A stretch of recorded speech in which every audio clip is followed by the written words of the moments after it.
صاحب سے, بڑا میرا درد ان کے ساتھ. اور میں جتنا ہی اس صوفی کو پڑھتا ہوں کم ہی لوگوں کو میں نے پڑھا ہے. حضرت بابا فرید کے پیر اور خواجہ معین الدین صاحب کے خلیفہ, کیا نام ہے؟ خواجہ قطب الدین. مکتب میں پڑھنے گئے نا پہلے دن, 4 سال کی عمر تھی, تو قاری صاحب نے الف با تا سا پڑھایا تو انہوں نے 15 سپارے قرآن پاک کے سنا دیے. تو کہنے لگے بیٹا تجھے کیسے آئے؟ کہنے لگے میری اماں 15 سپاروں کی حافظ ہے, وہ سارا دن قرآن پڑھتی رہتی تھی, مجھے سن کے یاد ہو گیا ہے.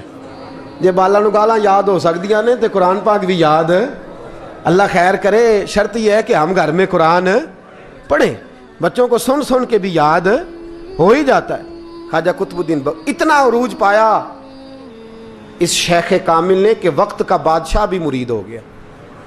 سلطان شمس الدین التمش مرید تھا, دلی کا بادشاہ بھی مرید تھا, اجمیر کا بادشاہ خواجہ معین الدین صاحب کا مرید نہیں ہوا, نہ پاک پتن کا بادشاہ بابا فرید کا مرید ہوا, لیکن خواجہ قطب صاحب کو اللہ نے یہ عظمت بھی دی. یہ شان ہے نا, اگرچہ صدقہ سارا خواجہ معین الدین کے قدموں کا ہی تھا, لیکن دلی کا بادشاہ مرید ہوا, اور اتنا اعلیٰ مرید ہوا کہ جب خواجہ قطب الدین صاحب کا وصال ہوا تو 3 شرطیں لگائی تھیں. فرمایا میرا جنازہ وہ پڑھائے, جب سے توبہ کیا پھر اس کا سینے بد حرام کے لیے نہ کھلا ہو, اور جب سے توبہ کیا پھر لقمہ حرام اس کے گلے سے نہ گزرا ہو, اور جب سے توبہ کیا پھر کبھی نماز تہجد بھی قضا. بڑے بڑے صوفی میری طرح کے گردن جھکا کے کھڑے ہو گئے. 7ویں صف سے دلی کا بادشاہ نکل آیا, کہنے لگا پیرا ساری زندگی میں نے پردہ داری سے عبادت کی تھی, تو جاتی دفعہ مجھے بے نقاب کر گیا ہے. اتنا بڑا انہوں نے شخص تیار. اور حال یہ تھا, لوگ کہتے ہیں کہ فلانا آدمی امیر آدمی ہے تو حضرت صاحب کا تعلق, پیر صاحب کا تعلق زیادہ ہے, تو اس کی عمارت نہ دیکھ, کبھی کبھی اس کی پرہیزگاری بھی دیکھ, اس کی خدمت گزاری بھی دیکھ. خواجہ قطب الدین صاحب پہ بھی الزام لگتے رہے. ایک الزام یہ بھی لگا کہ قریب چلے گئے. ہوا کیا, جب بادشاہ مرید ہوا تو کہنے لگا حضرت جی میں نے بادشاہی نہیں کرنی, میں نے اب خانقاہ میں رہنا ہے. تو فرمایا بیٹا تو چھوڑ دے گا تو کوئی ظالم بیٹھ جائے گا. تو حضور پھر کیا حکم ہے؟ فرمانے لگے تو نے کرنی ہے. تو کہا حضور آپ وہ کہاں ہوتے ہیں, میں کہاں ہوتا ہوں, دل ہی نہیں لگتا. تو آپ فرمانے لگے میں ڈیرا اٹھا کے تیرے قریب لے آتا ہوں. خواجہ صاحب 1 کلومیٹر کے فاصلے پر ڈیرا اٹھا کے لے آئے. فرمانے لگے میں تیری تربیت کرتا رہوں گا, تو مخلوق کا بھلا کرتے رہنا. صلی اللہ علیہ, تو حضور کی امت کا اللہ اکبر. وہ قریب, اس وقت بھی لوگوں نے بڑی باتیں کی کہ دیکھو جی بادشاہ تھا نا تو پیر صاحب ہی نیڑے آ گئے. لوگ دیکھتے نہیں کہ اصل بات کیا ہے. خیر وقت گزر گیا, بادشاہی مرید ہو گیا, تو پھر دلی سارے میں اسلام, اتنا عدل انصاف, ہندوؤں کو بات پسند نہ آئی. انہوں نے کچھ مسلمان خرید لیے. سلطان شمس الدین التمش بیٹھا ہے دربار میں, جاگ رہے ہیں نا آپ لوگ, سب کہیے صلی اللہ علیہ. بڑی غور سے سننے والی بات. ایک دن سلطان شمس الدین تمش دربار میں بیٹھا ہے, قاضی عدالت بھی بیٹھے ہیں, مقدمات سنے جا رہے ہیں. باہر سے رونے کی آواز آنے لگی, چیخنے چلانے کی. بی بی بیان کر رہی, کیا ہو گیا کیا ہو گیا. وہ ٹال لگے ہوتے تھے بادشاہوں کے, وہ بجنے لگے, زور ہونے لگا. بادشاہ نے کہا اس فریادی کو جلدی بلاؤ. وہ اندر عورت آئی تو چیخ چیخ کے رو رو کے اس نے اپنے کپڑے پھاڑ پھاڑ کے, برا حال, 2 مہینے کا بچہ. لوگ اس کی آہو زاری پر اس کی طرف متوجہ. بی بی کیا ہوا, پانی پلاؤ بٹھاؤ, یہ کیا ہو گیا. کہنے لگی لٹ گئی, عزت برباد ہو گئی, تباہ کر دی گئی. میں کیا ہوا؟ کہنے لگی بادشاہ ایک شخص میرا غیر شرعی خامند بنا, پھر مجھے حمل ہوا, پھر میری گود میں یہ بچہ ہے 2 مہینے کا. اب گئی ہوں تو وہ کہتا ہے کہ میرا تو تیرے سے تعلق ہی کوئی نہیں.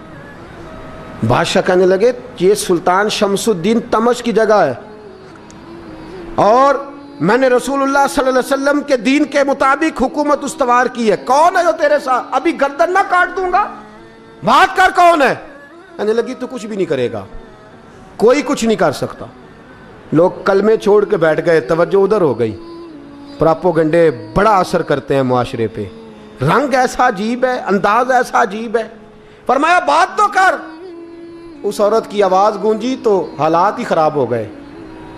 کہنے لگی بادشاہ حوصلہ پیدا کر سننے کا. کہا تو بات کر. کہنے لگی میرے گود میں جو بچہ ہے یہ قطب الدین بختیار کاکی کا ہے. یہ تیرے پیر کی ناجائز اولاد ہے. اٹھاؤ, پروفیسر سلیم چشتی نے PhD کی ہے, وہ لکھ رہے ہیں اس واقعے کو. تیرے پیر کا ناجائز بچہ ہے. ہاتھ کانپنے لگے بادشاہ کے, کہنے لگے یا اللہ کبھی تو قیامت برپا کر دے تو معاملہ ٹھیک ہو جائے, میں تیری زبان کھینچ دوں گا تیری گر. تو نے بات کیسے کی؟ کہنے لگی میں نے کہا تھا نا تیرے اندر حوصلہ نہیں, میری عزت تار تار ہو گئی اور تو پیر بچا رہا ہے. اللہ اکبر. سلطان شمس الدین تمش آسمان کی طرف دیکھ کے کہنے لگے مولا مجھ مجرم کو جس کی برکت سے اٹھا کے تو نے مسجد میں پہنچایا, آج مجھے تو نے کس امتحان میں ڈال دیا؟ یہ کیا رنگ تو نے زندگی کا بنایا ہے؟ کہنے لگی بلا اسے, اڑا اب گردن. اللہ اکبر. خواجہ قطب الدین بختیار کاکی, ذرا اس جگہ پہ اپنے آپ کو کھڑا کر کے دیکھ میرے دوست. جو شخص دلی کے بازار میں نکلے تو دکانیں بند ہو جائیں, عورتیں گھروں میں گھس جائیں, جس کے نام پر چرچے ہوں دین کے, وہ شخص لاٹھی ٹکاتا ٹکاتا. عرس منانے آسان ہے, ڈھول ڈمکے کر کے گھروں کو جانا آسان ہے, پر ذرا ان کی راہوں کا مسافر تو بن انہوں نے انداز کیا اختیار کیا. حضرت خواجہ قطب الدین بختیار کاکی, خبر پھیل گئی. اتنی شہرت پاکیزگی کی نہیں ہوئی تھی جتنی اس جرم کی ہوئی. لاٹھی ٹکاتے ٹکاتے جب پہنچے نا بادشاہ کے دربار میں, بادشاہ اٹھنے لگا, قاضی اٹھنے لگا, لوگ اٹھنے لگے, تو قطب الدین بختیار کاکی کی آنکھوں میں آنسو آئے. مانے لگے بیٹو بیٹھ جاؤ, آج میں پیر بن کے نہیں آیا, میں مجرم بن کے آیا. اور کہا میرے مالک کا انصاف بھی دیکھو, دلی کا پیر آج دلی کی عدالت میں اپنے نا کردہ جرم کی صفائی دینے آیا ہے. بڑی لاٹھی پہ ٹیک لگائی. دلی کی گلیاں بھی روتی ہیں کہ یہ کیا رنگ, اللہ یہ تیرا کیا رنگ ہے, یہ تے میں گڈی تے ہاتھ ڈور سجن دے, او جے سونا ہی میرے دکھ وچ راز, تے میں سکھ نو چولہے ڈاواں, پر یار فریدا کدی بل پہ سونا, یار فریدا جے کدی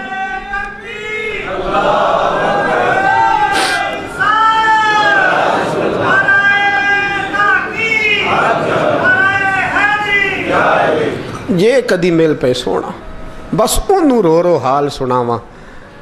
ٹیک لگائی ہے, کہنے لگی بی بی بول دے گواہی. کہنے لگی بی بی رب جانتا ہے, رب کا رسول جانتا ہے, پر میں تجھے نہیں جانتا, تو کون ہے؟ کہنے لگی اچھا وہ لوگوں کو بھیج کے تہجد کے بہانے پچھلے دروازے مجھے اندر بلانا, رب تیرا بھول جانا. پھر رونے لگی, پھر مکر کرنے لگی. مجھے بتائیے ایسا کوئی مقدمہ ہو تو لوگ کیا کہتے ہیں؟ یکدم حالات بدلتے ہیں کہ نہیں بدلتے؟ دلی کا ماحول ہی بدل گیا, سارا رنگ ہی بدل گیا. عورت تو ہندو تھی, اس نے تو جھوٹ موٹ کے کلمے بھی پڑھ رکھے ہیں. اللہ اکبر. خواجہ صاحب پوچھتے ہیں گواہ ہے کوئی تیرے پاس؟ تو 4 کلمہ پڑھنے والے کھڑے ہو گئے. اللہ کرے کلمہ پڑھنے والے بکا نہ کریں, آمین تو کہیں. وہ کھڑے ہو کے کہنے لگے ہاں ہم نے آتے بھی دیکھا ہے, جاتے بھی دیکھا ہے. خواجہ قطب الدین صاحب نے نظر عثمان کی طرف اٹھائی, کہنے لگے اچھا جو تیری مرضی, میں گڈی تے ہاتھ ڈور سجن دے, وہ جنج رکھے اونج رہنا ہے, واجب نہیں وچ شریعت مندہ خسم نو کہنا. کہنے لگے سلطان یار ایک رات کی مہلت نہیں دے دیتا؟ میں سویرے سلطان بھی رو پڑا کہ پیر صاحب میں نوکر اور میں مولتے. اچھا حضور جیسے مرضی. باہر نکلے, خادم کہنے لگا حضور سواری پہ بیٹھ جائیں. مانے لگے نہیں یار آج پیدل جانا ہے. اس دلی کے چونکوں نے مجھے بڑی سلامیاں دی ہے, ذرا میں دیکھوں تو صحیح دلی کے بازار میری رسوائی پہ کیا کہتے, مجھے ذرا یہ پتھر بھی کھانے دے. ان کا ذائقہ بھی. پیدل گئے, دنیا سو گئی تو دلی کے بادشاہ نے اجمیر کی طرف منہ کیا. خواجہ معین الدین حیات تھے. بے خبر ہو جو غلاموں سے وہ آقا کیا ہے, بے خبر ہو جو غلاموں سے وہ منہ کیا. کہنے لگے معین الدین میں کوئی لوارس تو نہیں نا, میں کوئی لوارس ہوں کہ یہاں جو میرے ساتھ مرضی ہو جائے؟ تیری مجبوریاں درست, مگر تیرا وعدہ تھا ساتھ دینے کا, وقت آیا ہے. میں کوئی لوارس نہیں کہ اب تو اجمیر میں بیٹھا رہے اور میں دکھ سارا اکیلے برداشت کروں.